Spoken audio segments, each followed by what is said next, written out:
Joseph Stalin promised a better future for the Soviet people.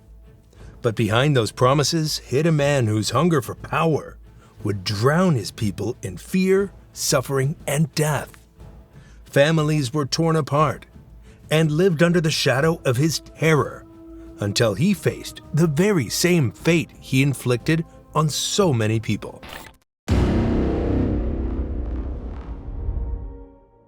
Joseph Stalin's story began in the small Georgian town of Gori, where life was harsh and poor.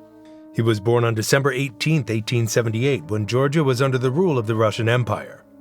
His real name was Yosef Vissarionis Yugosvili, a name that tied him to a simple family with no power or wealth.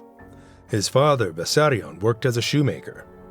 At first, he had dreams of running a successful workshop, but alcohol ruined him. He became violent, often beating his wife Ketevan and young Yosef. Home was not a safe place for the boy. It was a place filled with fear and shouting. Ketevan, however, was determined to give her son a better life. She worked as a laundress and cleaner, doing everything she could to make sure he got an education. She was deeply religious and dreamed of her son becoming a priest. That dream pushed her to send him to school, even when money was short and her husband had abandoned them. Yosef was a small boy with a pockmarked face from smallpox, and an injured arm from an accident when he was young, which left it slightly deformed. Children teased him for his looks, but he quickly learned to fight back. He was tough and proud, never letting anyone humiliate him. Teachers saw two sides in him: a sharp mind and a temper that could turn cold in an instant. At age 10, he earned a scholarship to attend a church school in Gori. It was a huge achievement for a boy from his background. He studied well, learned Russian, and began reading more than what was assigned. But even then, he disliked authority. He didn't like being told what to think or who to respect. That attitude followed him to the next stage of his education, the Tiflis Theological Seminary, one of the most respected religious schools in the region. He joined the seminary in 1894, but instead of becoming a man of God, he became a man of rebellion. Inside the strict walls of the seminary, young Stalin found the world of secret ideas. He started reading forbidden books by Karl Marx, Friedrich Engels, and other thinkers who spoke about equality and revolution. These writings opened his eyes to the unfairness of the world, including how the rich controlled everything, while the poor suffered endlessly. The more he read, the more he despised the church's rules and the Russian Empire's authority. He began sharing these ideas with other students, creating small groups that discussed politics in whispers. Teachers soon noticed his growing defiance. In 1899, after years of conflict with the authorities, he was expelled. Not because he failed at his studies, but because he refused to obey the system. That expulsion changed everything. The dream of becoming a priest was over. Instead, Yosef Yugosvili transformed himself. He dropped his old name and began calling himself Stalin, meaning Man of Steel. It was a name that reflected his new identity: strong, cold, and unbreakable. No one in Gori could have imagined this poor, sickly boy would one day rise from the streets to command one of the largest empires in the world. But the fire that began in that small Georgian town would soon burn across all of Russia. After leaving the seminary, Stalin stepped fully into the underground world of politics. The Russian Empire at that time was a land of deep suffering. Millions of peasants lived in poverty, working endlessly for landlords. The gap between the rich and the poor was enormous, and the government crushed anyone who dared to question it. In his early 20s, Stalin joined a secret revolutionary group in Tiflis, which was part of the Russian Social Democratic Labor Party. This party was divided into two main groups: the Mensheviks, who wanted slow political reform, and the Bolsheviks, led by Vladimir Lenin, who wanted a complete overthrow of the system through revolution. Stalin sided with Lenin's Bolsheviks, believing that change could only come through force. He began organizing strikes among factory workers and printing illegal pamphlets that spread revolutionary messages. This made him a target for the Tsar's secret police. Between 1902 and 1913, he was arrested at least 8 times and exiled to Siberia several times. Each time he was sent away, he managed to escape and return to the underground movement. These years hardened him. He learned how to survive in harsh conditions, how to lie, how to disappear, and most importantly, how to control people through fear and loyalty. Though not as famous or charismatic as Lenin or Trotsky, Stalin was incredibly useful to the movement. He took on dangerous jobs others avoided. He arranged robberies to fund the revolution, one of the most famous being the 1907 Tiflis bank robbery. That day, his men ambushed a money transport in the city center, throwing grenades and killing guards and bystanders. They stole around 341,000 rubles, an enormous amount at the time. While it funded their cause, it also showed Stalin's cold willingness to kill for power. These criminal actions helped build his reputation as someone who got things done. He was not a great speaker or writer, but he was disciplined and calculating. Lenin noticed this. When Lenin needed someone to organize or enforce orders quietly and efficiently, Stalin was the man he called. As the revolution grew stronger, Stalin's name began to move through party circles. By 1912, Lenin brought him into the inner ranks of the Bolsheviks. That same year, Stalin was elected to the party's Central Committee. By the time Lenin died on January 21, 1924, Stalin had positioned himself perfectly. The public saw him as one of Lenin's closest allies. Inside the party, he controlled the organization that made all the real decisions. Lenin's death opened a silent war inside the Communist Party. No one wanted to admit it publicly, but everyone knew there could only be one leader. The strongest candidate seemed to be Leon Trotsky. He was a brilliant speaker, a skilled organizer, and a war hero who had led the Red Army to victory in the Civil War. Most people thought he would naturally take Lenin's role. But he had one weakness: pride. He often looked down on others, especially those he considered less intellectual, like Stalin. Stalin took advantage of that. Using his position as general secretary, he quietly built alliances inside the party. He joined forces with Grigory Zinoviev and Lev Kamenev, two powerful Bolsheviks who also distrusted Trotsky. Together they worked to isolate Trotsky, painting him as too ambitious and dangerous. Stalin's strategy was slow but clever. He didn't act directly. He used the party system itself. He controlled meetings, schedules, and official publications. Whenever Trotsky tried to speak, Stalin made sure his voice was buried under official decisions. He also promoted loyal supporters into key roles, ensuring that when votes were held, they went his way. By 1925, Trotsky was losing ground. Stalin then turned against his own temporary allies, Zinoviev and Kamenev, accusing them of betraying Lenin's legacy. The party members who once stood with them now sided with Stalin, fearing his power. By 1927, Trotsky was removed from his positions, and in 1929, he was exiled from the Soviet Union completely. Zinoviev and Kamenev soon faced the same fate.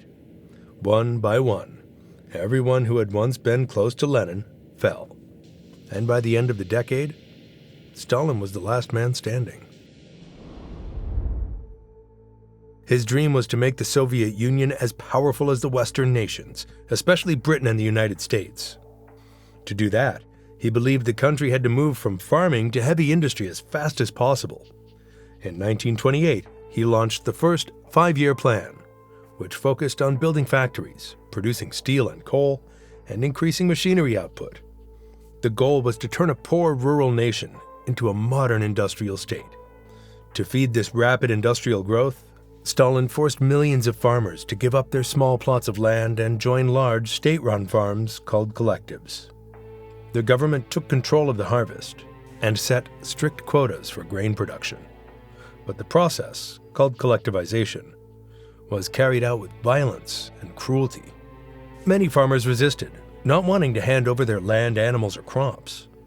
Stalin called these people kulaks, branding them as enemies of the state.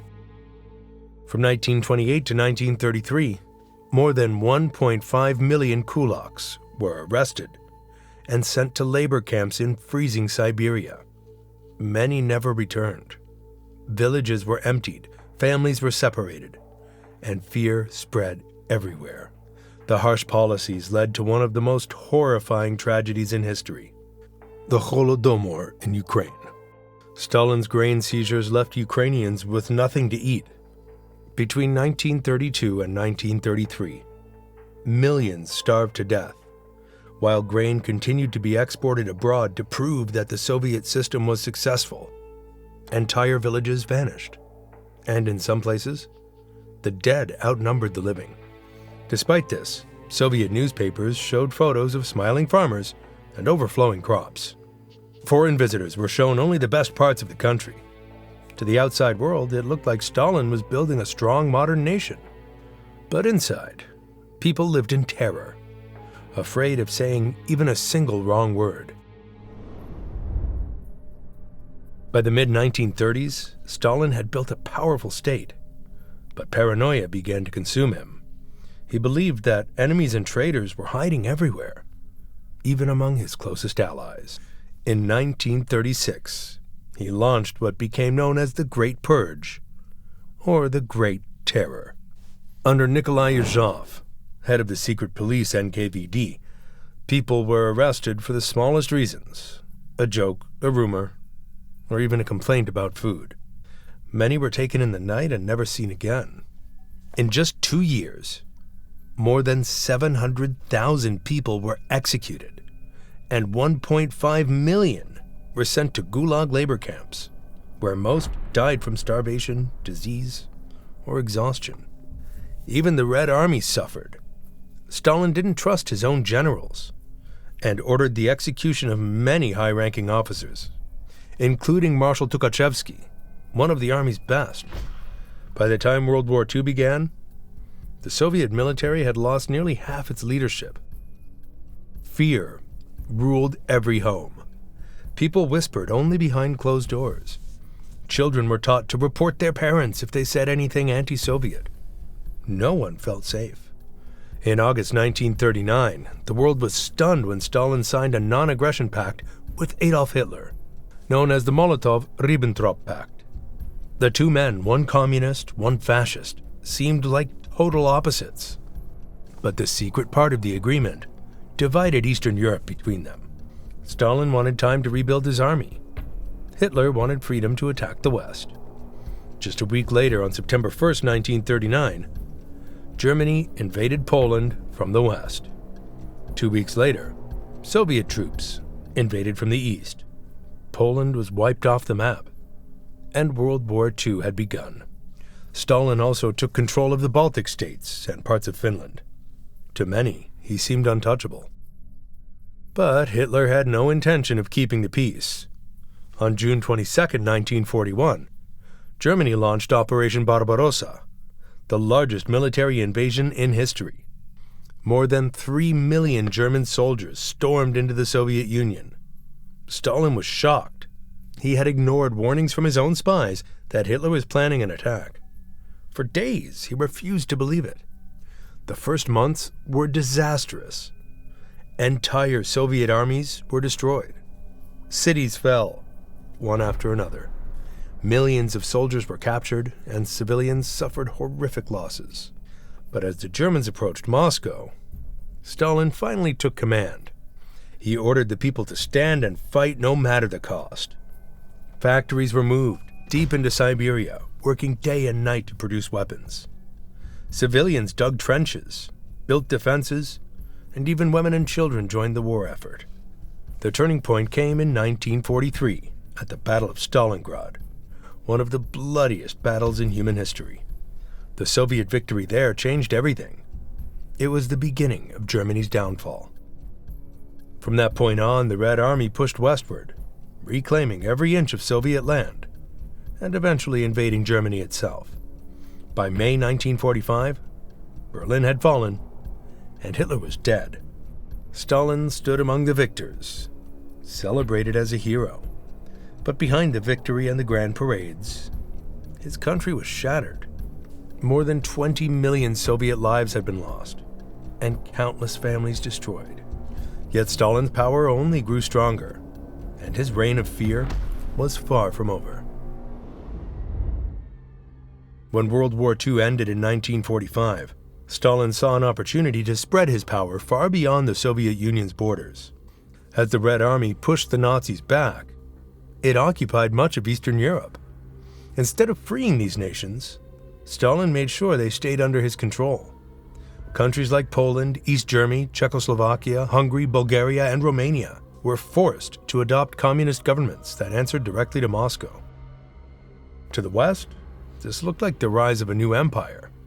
British Prime Minister Winston Churchill famously described it as an iron curtain, dividing Europe into two worlds, the free democratic West and the communist East. Behind this curtain, people lived under strict control, with limited freedom of speech, travel, or religion. The Soviet secret police watched everyone, and any sign of rebellion was crushed immediately.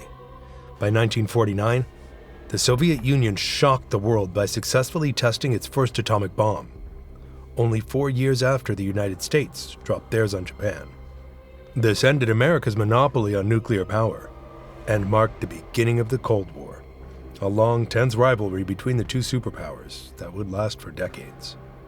Stalin was now not just the ruler of the USSR, but a global symbol of communism itself. Inside the Soviet Union, however, life was still full of hardship. The war had destroyed cities and food shortages were common. Fear remained part of everyday life.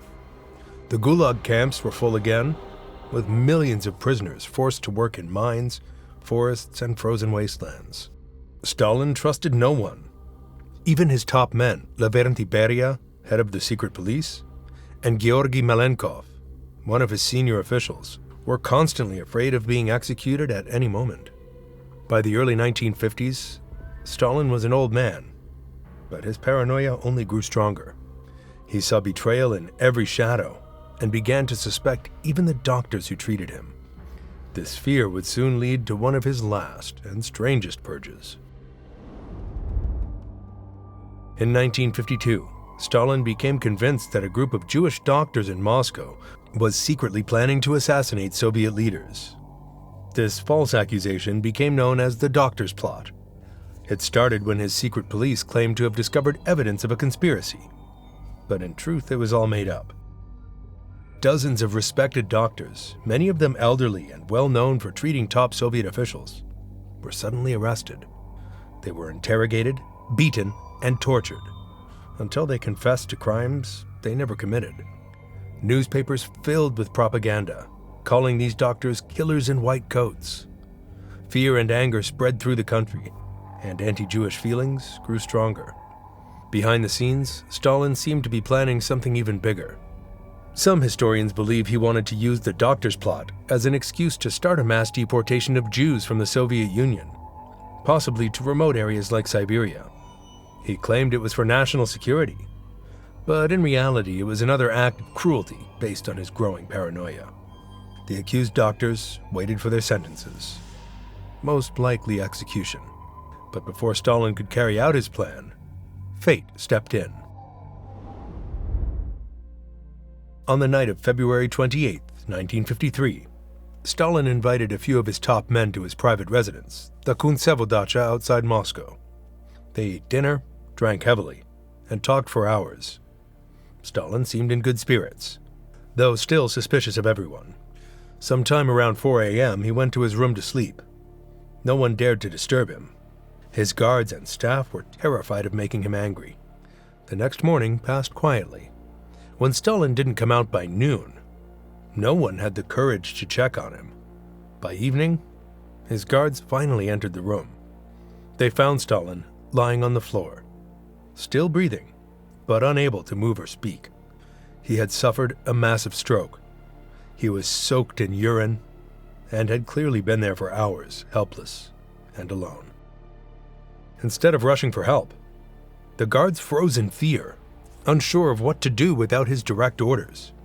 It took hours before doctors were finally called.